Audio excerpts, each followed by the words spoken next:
చూస్ country delight, live better. ఇప్పుడే country delight యాప్ని download చేసుకోండి. సింధు నదీ జలాల ఒప్పందాన్ని పక్కన పెట్టిన తర్వాత పాకిస్తాన్కి చెంప చెల్లుమన్నటువంటి పరిస్థితి ఉంది. భారతదేశం ఈ నిర్ణయాన్ని ఆచితూచి తీసుకున్న తర్వాత పాకిస్తాన్లో నీటి కటకటకి కొట్టుకులాడుతున్నటువంటి పరిస్థితి. అగ్రికల్చర్ దగ్గర నుంచి పారిశ్రామిక రంగం, తాగునీటి అవసరాల వరకు కూడా పాకిస్తాన్లో ఉన్నటువంటి కీలకమైన పంజాబ్ ప్రావిన్స్, సింధ్ రాష్ట్రం పూర్తి స్థాయిలో ఇబ్బందులు పడుతున్నాయి. ఇప్పుడు అదే తరహాలో బంగ్లాదేశ్కి షాక్ ఇచ్చేందుకు భారతదేశం సన్నద్ధమవుతుంది. గంగా నదీ జలాల ఒప్పందం పైన ఫోకస్ చేస్తోంది. ఏంటి గంగా నదీ జలాల ఒప్పందం, ఏం జరగబోతోంది? ఎందుకంటే 80% భారతదేశంలో ప్రవహిస్తున్నటువంటి గంగా నది దాదాపు 20% మాత్రమే బంగ్లాదేశ్లో ప్రవహిస్తున్నప్పటికీ కూడా సముచితమైనటువంటి నీటి వాటాని ఇచ్చి పక్క దేశాన్ని ఆదుకునేటువంటి హృదయంతో భారతదేశం వ్యవహరించింది. కానీ ఇప్పుడు బంగ్లాదేశ్ శత్రు దేశాలతో చేతులు కలిపి పదే పదే భారత్ని ఇబ్బంది పెడుతున్నటువంటి పరిస్థితులే ఎక్కువ అవుతున్నాయి. ఈ నేపథ్యంలోనే 2026లో ముగుస్తున్నటువంటి ఈ ఒప్పందాన్ని పునఃసమీక్షించేటువంటి ప్రక్రియని భారతదేశం ఇప్పటి నుంచే ప్రారంభించింది. విదేశాంగ శాఖ మంత్రి ఇటీవలే జైశంకర్ ఒక స్టేట్మెంట్ ఇచ్చారు. భారతదేశంతో మైత్రి కోరుకుంటే మంచి జరుగుతుంది, చెడు కోరుకుంటే ఖచ్చితంగా చెడే జరుగుతుంది అనేటువంటి సంకేతాలు ఇచ్చారు. అందుకనే గంగా నది జలాల ఒప్పందం పైన భారతదేశం ఫోకస్ పెట్టినట్టుగా ఇప్పటికే దీనికి సంబంధించినటువంటి అధికారులకి తగిన ఆదేశాలు జారీ చేసినట్టుగా కూడా సమాచారం వస్తుంది. అసలు ఈ గంగా నది జలాల ఒప్పందం ఏంటి, భారత్ బంగ్లాదేశ్ మధ్య ఇది జంజాటంగా మారబోతుందా, ఒకసారి విశ్లేషించేటువంటి ప్రయత్నం చేద్దాం. భారత్ బంగ్లాదేశ్ మధ్యలో ఉన్నటువంటి సరిహద్దులు, అంటే అతి సమీపంలో ఉన్నటువంటి ఫరక్కా బ్యారేజ్ దీనికి చాలా కీలకమైనటువంటి అంశంగా మనం చూడాల్సి ఉంటుంది. గంగా మాత, గంగా నది అని చెప్పని నదిని దేవతగా కొలిచేటువంటి భారతదేశంలో ఎక్కడో ఉత్తరాఖండ్లో పుట్టినటువంటి గంగా నది ఉత్తరప్రదేశ్ మీదుగా పాట్నా అంటే బీహార్ మీదుగా ఇటు నేరుగా బెంగాల్లోకి, పశ్చిమ బెంగాల్లోకి ఎంటర్ అవుతుంది. ఆ సరిహద్దు ప్రాంతంలోనే ఈ బ్యారేజ్ ఉంది. ఇక్కడి నుంచి నది ముందుకు వెళితే కనుక బంగ్లాదేశ్లో పద్మా నదిగా వ్యవహరిస్తారు. ఇటువైపు ఒక కాలువ రూపంలో కలకత్తా ఓడరేవు తాగునీటి అవసరాలు, సాగునీటి అవసరాలు, ఇతర పారిశ్రామిక అవసరాల కోసం మరొక కాలువని ఇటువైపు తవ్వారు. సో ఇది ఈక్వేషన్ పరంగా చూస్తే ఉండేటువంటి ప్రాంతం. ఇక నైసర్గిక స్వరూపం పరంగా ఒకసారి మనం పరిశీలించి చూస్తే కనుక భారతదేశంలో కీలకమైనటువంటి సరిహద్దు ప్రాంతంలో ఈ ఫరక్కా బ్యారేజ్ ఉంది. మనం ఒకసారి దగ్గరగా జూమ్ చేసి కనుక చూస్తే ఈ ప్రాంతాన్ని, ఇది ఫరక్కా బ్యారేజీ స్వరూపం. ఇది ఒక భారీ బ్యారేజ్. ఈ బ్యారేజ్ నుంచి గంగా నది ప్రవాహాన్ని ఇక్కడ నిలువరిస్తారు. నిలువరించి ఇక్కడ చూస్తే కనుక ఈ డాటెడ్ బార్డర్ అంతా కూడా వెస్ట్ బెంగాల్ బార్డరు. వెస్ట్ బెంగాల్లోకి లోపలికి ఉన్నటువంటి ప్రదేశం అనమాట ఇది. ఈ లైన్ కనిపిస్తుంది, ఇది అంతర్జాతీయ బార్డర్. ఇది బంగ్లాదేశ్లోకి ఎంటర్ అవుతుంది. ప్రధానంగా రాజ్షాహి వరకు ఇది సరిహద్దుని ఆనుకుని ప్రవహించేటువంటి నదిగా కనిపిస్తుంది. ఈ రాజ్షాహి దగ్గర నుంచి పూర్తిగా నది బంగ్లాదేశ్లోకి ఎంటర్ అయిపోతుంది. ఈ బార్డర్ చూస్తే కనుక దీన్ని ఆనుకునే నది రెండు దేశాల మధ్య సరిహద్దుగా మనం భావించాల్సి ఉంటుంది గంగా నదిని ఇక్కడ ఈ ప్రాంతంలో. సో ఇది మొత్తానికి లైఫ్ లైన్ ఆఫ్ బంగ్లాదేశ్. ఒక విధంగా బంగ్లాదేశ్లో ఈ నది పైన ఆధారపడి బోరో చేపల్ని, అదేంటి హిల్సా చేపల్ని సాగు చేస్తారు. అంటే బ్లూ రివల్యూషన్ పేరుతో అక్కడ పెద్ద ఎత్తున చేపల పెంపకం జరుగుతుంది. దీని దిగువన వ్యవసాయం జరుగుతుంది. రకరకాల ధాన్యాలు, ముఖ్యంగా బోరో రకం ధాన్యాన్ని పండించడం అనేది, మనం బాస్మతి రకం ఎలాగో అదే తరహాలో బోరో రకం ధాన్యాన్ని కూడా ఇక్కడ బంగ్లాదేశ్లో పండిస్తారు. పారిశ్రామిక అవసరాలకి, వ్యవసాయ అవసరాలకి, తాగునీటి అవసరాలకు కూడా ఈ నదీ జలాలు చాలా కీలకమైనటువంటి పాత్ర పోషిస్తాయి. బంగ్లాదేశ్ ఆవిర్భావానికి భారతదేశమే కృషి చేసింది. 1971 తర్వాత జరిగినటువంటి పరిణామాలు, 72లో పాకిస్తాన్ భారతదేశంతో జరిపినటువంటి యుద్ధం, ఆ యుద్ధంలో ఓటమి పాలవడం, తూర్పు పాకిస్తాన్ విభజించి బంగ్లాదేశ్గా ఆవిర్భవించడం. సో ఒక చిన్న దేశంగా ఆవిర్భవించినటువంటి బంగ్లాదేశ్కి అన్ని రకాలుగా భారతదేశం ఆలంబనగా నిలిచేటువంటి ప్రయత్నం చేసింది. ఆ క్రమంలోనే 1996లో గంగా నదీ జలాలకు సంబంధించి ఒక ఒప్పందం కుదిరింది. భారతదేశం ఔదార్యంతో బంగ్లాదేశ్ని ఆదుకునేటువంటి క్రమంలో పెద్ద ఎత్తున ఇక్కడ నీటికి సంబంధించినటువంటి వినిమయంలో కూడా వెసులుబాటును కల్పించింది. ఈ వెసులుబాటు వల్లనే బంగ్లాదేశ్లో ఒక విధంగా పారిశ్రామిక, వ్యవసాయ అవసరాలు తీరే విధంగా డెవలప్మెంట్ జరుగుతుంది అనేటువంటి విషయాన్ని కూడా మనం అర్థం చేసుకోవచ్చు. అలానే అసలు ఈ ఒప్పందం ఏం చెబుతుంది, ఈ ఒప్పందం ద్వారా జరుగుతున్నటువంటి పరిణామాలు ఏంటి, అది కూడా ఒకసారి విశ్లేషించేటువంటి ప్రయత్నం చేద్దాం. ఇది సమగ్ర స్వరూపాన్ని కనుక మనం ఒకసారి చూస్తే, బంగ్లాదేశ్తో కుదుర్చుకున్నటువంటి ఒప్పంద స్వరూపాన్ని మనం చూస్తే ఇక్కడ క్లారిటీగా కనబడేది 1996లో చేసుకున్నటువంటి ఈ ఒప్పందం 30 ఏళ్ల పాటు అమల్లో ఉంటుందని చెప్పని ఆ రోజే రెండు దేశాలు అంగీకరించినాయి. గత 30 ఏళ్లుగా కూడా రెండు దేశాల మధ్య సుహృద్భావ సంబంధాలు ఉన్నాయి. షేక్ హసీనాని ఇటీవల పదవిలోంచి తీసేసిన తర్వాత ఇంటరిమ్ కేర్ టేకర్ గవర్నమెంట్కి ఇంటరిమ్ సలహాదారుగా వచ్చినటువంటి మహమ్మద్ యూనస్ అనుసరిస్తున్నటువంటి విధానాలు భారతదేశాన్ని అన్ని రకాలుగా ఇరుకును పెట్టేటువంటి వ్యూహాలు చివరికి బంగ్లాదేశ్ కొంప ముంచే దిశగా వెళ్తున్నాయనేటువంటి విషయాన్ని అర్థం చేసుకోవాలి. వాస్తవానికి షేక్ హసీనాను తొలగించడం కూడా భారతదేశానికి కలిసి వచ్చినటువంటి అంశంగానే చూడాలి. ఎందుకంటే షేక్ హసీనా కనుక ప్రధాని పదవిలో ఉంటే ఖచ్చితంగా ఈ ఒప్పందాన్ని మళ్ళీ మరొక 30 ఏళ్ల పాటు పునరుద్ధరించేటువంటి అవకాశం ఉండేది. ఇప్పుడు ఆమె పదవిలో లేదు కాబట్టి ఈ ఒప్పందాన్ని సమీక్షించాలని భారతదేశం భావిస్తుంది.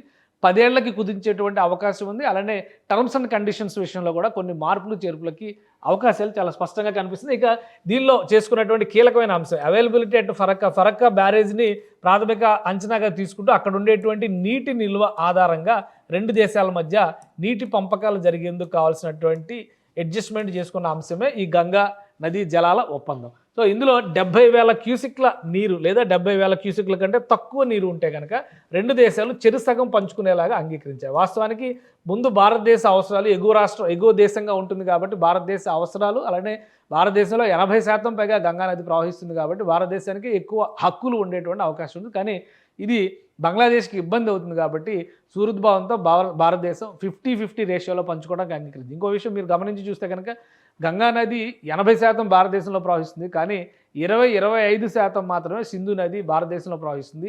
80% పాకిస్తాన్లో ఉంది కాబట్టి 80% నీటి హక్కుని పాకిస్తాన్కే కట్టబెట్టింది భారతదేశం గతంలో. అదే సింధు నది ఒప్పందాల సారాంశం. ఇప్పుడు దాన్ని సమీక్షించేటువంటి పనిలో నిమగ్నమైంది. ఇక్కడ వెసులుబాటు ఇంత ఉన్నప్పటికీ కూడా గంగా నది జలాల్ని బంగ్లాదేశ్తో పంచుకునేందుకే భారతదేశం సుముఖత వ్యక్తం చేసింది. ఇక రెండో స్టేజ్లో చూస్తే 70,000 క్యూసిక్లు లేదా 75,000 క్యూసిక్ల నీరు కనుక అందుబాటులో ఉంటే అందులో 35,000 క్యూసిక్ల వాటర్ బంగ్లాదేశ్కి ఇవ్వడం అంటే ఎష్యూర్డ్ వాటర్ ఖచ్చితమైనటువంటి హక్కులుగా దీన్ని ఆ రోజు బంగ్లాదేశ్తో చేసుకున్నటువంటి ఒప్పందంలో భారతదేశం అంగీకరించింది. కాబట్టి 35,000 క్యూసిక్లు ఖచ్చితంగా వాళ్ళకి ఇచ్చేటువంటి అవకాశం ఉంటుంది.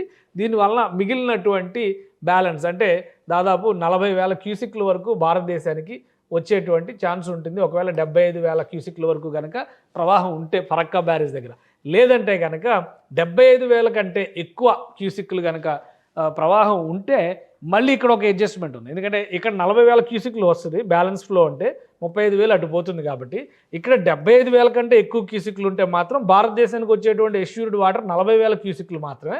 బ్యాలెన్స్ ఫ్లో ఎంత ఉంటే అంత, ఒకవేళ 80,000-85,000 క్యూసిక్లు ఉందనుకోండి, మిగతా ఫ్లో అంతా కూడా ఒక 90,000 క్యూసిక్లు ఉందనుకోండి, 50,000 క్యూసిక్ల వరకు బంగ్లాదేశ్కు తీసుకునేటువంటి వెసులుబాటును కల్పిస్తూ భారతదేశం ఒక నిర్ణయం తీసుకుంది. ఎందుకంటే దిగువ దేశం అవుతుంది కాబట్టి వరద తీవ్రత లేదా పైనుంచి వచ్చేటువంటి వరద తీవ్రతను దృష్టిలో పెట్టుకొని దిగువకు వదిలేందుకు బంగ్లాదేశ్కి ఆ అవకాశాన్ని కల్పిస్తూ అప్పట్లో భారతదేశం నిర్ణయం తీసుకుంది. సో ఇప్పుడు ఈ ఒప్పందాన్ని సమీక్షించాలనేటువంటి అభిప్రాయానికి కేంద్ర ప్రభుత్వం వచ్చినట్టుగా తెలుస్తుంది. Subject to the condition that India and Bangladesh each shall receive guaranteed 35,000 cusecs of water in alternate 3 10-day periods from March 11th to May 11th. అంటే ఇక్కడ కంపల్సరీగా ఈ 2 దేశాలకి కూడా ఈ వెసులుబాటు కల్పిస్తూనే లీనేజ్ పీరియడ్ అనేది అంటే ఎండాకాలంలో వాటర్ అవైలబిలిటీ నీటి లభ్యత తక్కువగా ఉండేటువంటి సమయంలో మార్చి 11 నుంచి మే 11 వరకు ఆ డేట్స్ని ఫిక్స్ చేశారు. 2 దేశాలకి కూడా 35,000 క్యూసిక్లని ఎష్యూర్ చేస్తూనే అదనంగా వచ్చేటువంటి నీటికి సంబంధించి 10 రోజులకు ఒకసారి విడుదల అంటే ఈ దేశానికి ఒక 10 రోజులు ఆ లైన్కి ఇంకొక 10 రోజులు అలా విడుదల చేసుకునే విధంగా ఒక ఒప్పందాన్ని కూర్చుకున్నారు. సో ఈ ఒప్పందం ఫలితంగా పారిశ్రామికంగా బంగ్లాదేశ్ అభివృద్ధి చెందడంతో పాటు అగ్రికల్చర్ పరంగా వ్యవసాయ పరంగా కూడా బంగ్లాదేశ్కి విస్తృతమైనటువంటి ప్రయోజనాలు కలిగినాయి. గంగా బేసిన్లో అతిపెద్ద సారవంతమైనటువంటి భూములు అలానే చేపల పెంపకానికి కావాల్సినటువంటి వసతులు కల్పించడంలో కూడా ఈ ఒప్పందం బంగ్లాదేశ్కి చాలా కీలకమైనటువంటి ఒప్పందంగా చెప్పాల్సి ఉంటుంది. రాజ్షాహీ దగ్గర నుంచి మొత్తం రూట్ మారిపోయిన తర్వాత ఈ ప్రాంతం మొత్తాన్ని కూడా జోన్స్ కింద డివైడ్ చేశారు. S1, S2, S3 అలానే S4, S5, S6, S7, S8, S9. So వీటన్నిటిని కూడా ఇక్కడ ప్రవాహాన్ని కూడా ఎప్పటికప్పుడు మానిటర్ చేసేలాగా వ్యవస్థలు చేసుకున్నారు. ఇక్కడ ఒక ఫీడర్ ఛానల్ని ఏర్పాటు చేశారు. ఫరక్కా బ్యారేజ్ నుంచి ఇటు హూగ్లీ వైపు తీసుకెళ్లేటువంటి ఫీడర్ ఛానల్ని. సో ఒక అంతర్జాతీయ ఒప్పందంగా దీన్ని గౌరవిస్తుంది. అయితే ఇక్కడ ఒక విషయాన్ని గమనించాల్సింది ఏంటంటే పొరుగు దేశాలతో చైనా లాంటి దేశాలు పొరుగు దేశాలతో ఎలాంటి నదీ జలాల పంపకాల ఒప్పందాలు చేసుకోలేదు. ఎందుకంటే ఫస్ట్ కమ్ ఫస్ట్ సర్వ్ లాగా ఎగువన ఉన్నటువంటి తమ ప్రయోజనాలు తీరిన తర్వాతనే దిగువకి మేము వదులుతాం అనేటువంటి విధానాన్ని చైనా అవలంబిస్తుంది. అందుకనే బ్రహ్మపుత్ర పైన భారీ ప్రాజెక్టులు కట్టినా భారతదేశానికి సరైనటువంటి సమాచారం ఇవ్వదు. అలానే ఇటు సింధు నది పైన కూడా, ఎందుకంటే సింధు నది ప్రారంభం టిబెట్లో జరుగుతుంది కాబట్టి ప్రస్తుతం టిబెట్ చైనా నియంత్రణలో ఉంది కాబట్టి అక్కడ కూడా సింధు జలాల్ని చైనా ఉపయోగించుకునేటువంటి కుట్రల్ని ప్రణాళికల్ని అమలు చేస్తుంది. కానీ భారతదేశం మాత్రం ఇటు శత్రు దేశాలైనా కానీ పాములకి పాలు పోసి పెంచినట్టుగా ఈ శత్రు దేశాలకు నీళ్లు పోసి భారతదేశమే పెంచినట్టుగా అవుతుంది అటు పాకిస్తాన్కి ఇటు బంగ్లాదేశ్కి. తాజా పరిణామాలు చూసిన తర్వాత ఆపరేషన్ సింధూర్ సమయంలో భారత్ తీసుకున్నటువంటి కీలకమైన నిర్ణయం సింధు జలాల ఒప్పందాన్ని నిలుపుదల చేయడం. ఇప్పుడు దానికోసం పాకిస్తాన్ చేయని ప్రయత్నం లేదు, చర్చలకి రావాలనేటువంటి పిలుపులు పదే పదే పలు వేదికలపైన చేస్తుంది. కారణం ఏంటంటే పంజాబ్ ప్రావిన్స్ నుంచి దిగువన ఉన్నటువంటి సింధు ప్రావిన్స్ వరకు పాకిస్తాన్ ఎండిపోతుంది. మరికొద్ది రోజులు ఇదే పరిస్థితి ఉంటే ఎడారైపోతుంది. అలానే వరద బీభత్సం వచ్చినప్పుడు ఎగువ నుంచి అకస్మాత్తుగా వరదల్ని వదిలేస్తే కనుక కింద పాకిస్తాన్ కొట్టుకుపోయేటువంటి దుస్థితిలో ఉంది.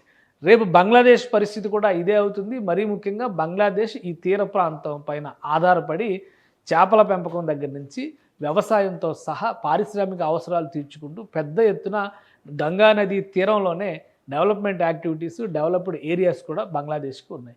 ఒక్కసారి బంగ్లాదేశ్కి వెళ్ళేటువంటి గంగా నది జలాలను కనుక భారతదేశం నిలుపుదల చేస్తే తీవ్రమైనటువంటి ఇబ్బందులు పాలయ్యేటువంటి అవకాశం ఉంది.